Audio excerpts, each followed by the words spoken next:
Good morning, students. I welcome you all. I hope you all are fine and safe along with your family members. Today I will start the black aeroplane, which is second part of your chapter number 3. Two stories about flying. This chapter is actually an incident. It is an experience of a pilot. When that pilot was flying a plane once, he realized that there was no way. Actually, he lost the way and he could not find the way.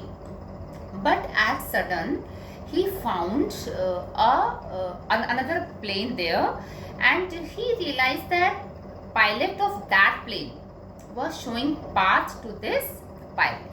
So let's begin. The black aeroplane. The moon was coming up in the east behind me, and stars were shining in the clear sky above me. There was not a cloud in the sky. I was happy to be alone high up above the sleeping countryside. Countryside means village. I was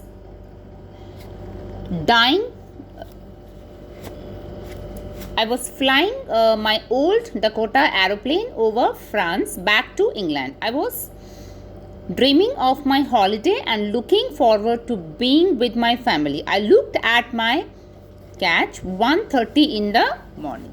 So here this pilot, it is a description that pilot is saying that the moon was coming up in the east behind me and stars were shining in the, it means we can say that it was night time.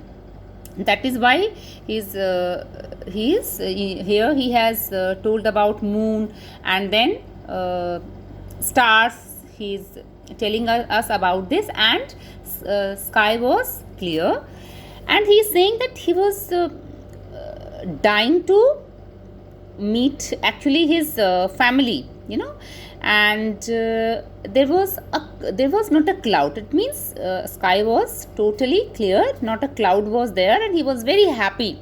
I was happy to be alone high up. He was so happy because countryside means village people were sleeping, and he was flying Dakota aeroplane. So I looked at my catch 1:30 in the morning. Now he says I should call Paris control soon. I thought as I looked down past the nose of the aeroplane, I saw the lights of a big city in front of me. I switched on the radio and said, Paris control, Dakota DS 088 here. Can you hear me? I am on my way to England. Over. So now here he is talking to control room, and the voice from the radio answered me immediately. DS 088, I can hear you. You ought to turn 12 degrees west now. DS 088, over. So here again in this paragraph also, this is conversation between that pilot and control room. I checked the map and the compass, switched over to my second and last fuel tank, and turned the Dakota 12 degrees west towards England.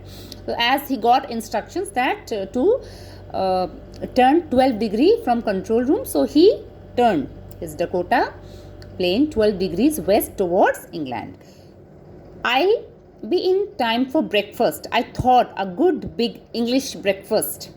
Everything was going well. It was an easy flight. So he is saying that he was so happy, and he was thinking that he will have breakfast in England with his family. So he was very happy. Paris was about 150 kilometers behind me when I saw the clouds, storm clouds. Now he says that Paris was about 150 kilometers behind me, and then he saw clouds, storm clouds. They were huge. They looked like black mountains standing in front of me across the sky. I knew I could not fly up and over them, and I did not have enough fuel to fly around them to the north or south. So now he is saying that he saw huge clouds, and they were looking like mountains standing in front of that pilot across in the sky. And he said that now it was not able to turn because there was not enough fuel, but he was thinking that it was very difficult or impossible for him to fly over those clouds. I ought to go back to Paris, I thought, but I wanted to get home. I wanted that breakfast. Now, once he thought that should I go to Paris again? Should I return? But he wanted to meet his family and he wanted to have breakfast with his family. I'll take the risk, I thought, and flew that old Dakota straight in the storm. So, because he was so eager to meet his family, he took risk. Inside the clouds, everything was suddenly black. It was impossible to see anything outside the aeroplane. The old aeroplane jumped and twisted in the air. I looked at the compass. I couldn't believe. Now here is description of that flight that he was not able to see anything outside that aeroplane, and his aeroplane was jumping, and he could not believe his eyes. The compass was turning round and round and round. It was dead. His compass was also dead. It would not work. The other instruments were suddenly dead too. I tried the radio. So all the instruments in that flight were dead. Now he tried to talk to control room. He said, Paris control, can you hear me? There was no answer. It means radio was also not working. The radio was dead too. I had no radio, no compass, and I could not see where I was. I was lost in the storm. Then in the black clouds quite near me, I saw another aeroplane. It had no lights on its wings, but I could see it flying next to me through the storm.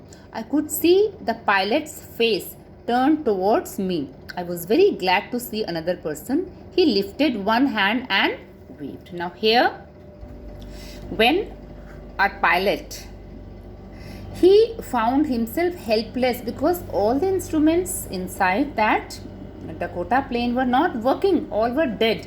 And suddenly then he saw another plane and he could see face of that pilot, and he realized that that pilot was waving hand. Follow me, he was saying, follow me. So with the help of his hand, he tried to say, follow me. He knows that I am lost. I thought he is trying to help me. So now our pilot thought that maybe he knew that this plane was lost, so he was trying to help. He turned his aeroplane slowly to the north in front of my Dakota so that it would be easier for me to follow him. I was very happy to go behind the strange aeroplane like an obedient child. Now because all the instruments inside this plane were dead, so this pilot was following instructions of that another pilot. After half an hour, the strange black aeroplane was still there in front of me in the clouds. So now pilot is saying that for half an hour, after half an hour, he was able to see that aeroplane. It was there. Now, there was only enough fuel in the old Dakota's last tank to fly for 5 or 10 minutes more. I was starting to feel frightened again, but then he started to go down and I followed through the storm. Now, a pilot was thinking that fuel in the Dakota last tank was to fly for 5 or 10 minutes. So, only 5 to 10 minutes fuel was there in that Dakota plane, and that pilot was frightened. He was scared. But then another pilot started to go down, and this pilot, our pilot, also followed through that storm. Suddenly I came out of the clouds and saw two long straight lines of lights in front of me. It was a runway, an airport. I was safe. I turned to look for my friend in the black aeroplane, but the sky was empty. There was nothing there. The black aeroplane was gone. I could see it. I couldn't see anywhere. Now this pilot says that he came out of that storm, but after that he realized that no other plane was there.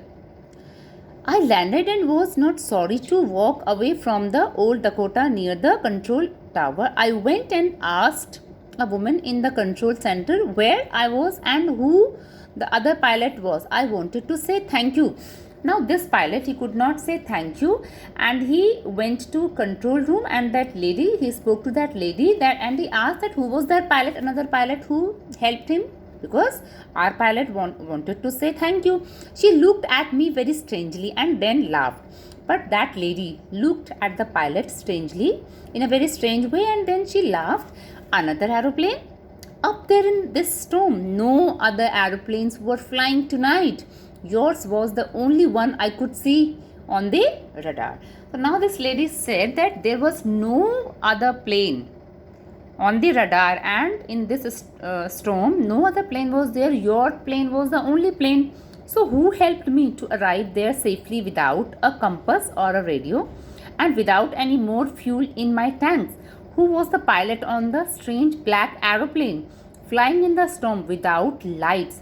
So now here this story ends, and still this question is there in the mind of that pilot, that then who was that pilot who saved me? Now this pilot is thinking that who was that pilot who was flying that black aeroplane, and he's saying that how he helped me without fuel in my tanks, and he still, with this question, he ends the story. Now it's time for homework, students. So you have to write answers of given questions in your book, and you have to write answers in your homework notebook. Apart from this, one more thing I would like to say, that this such incidents often we hear about such incidents. So there are many other incidents also like this.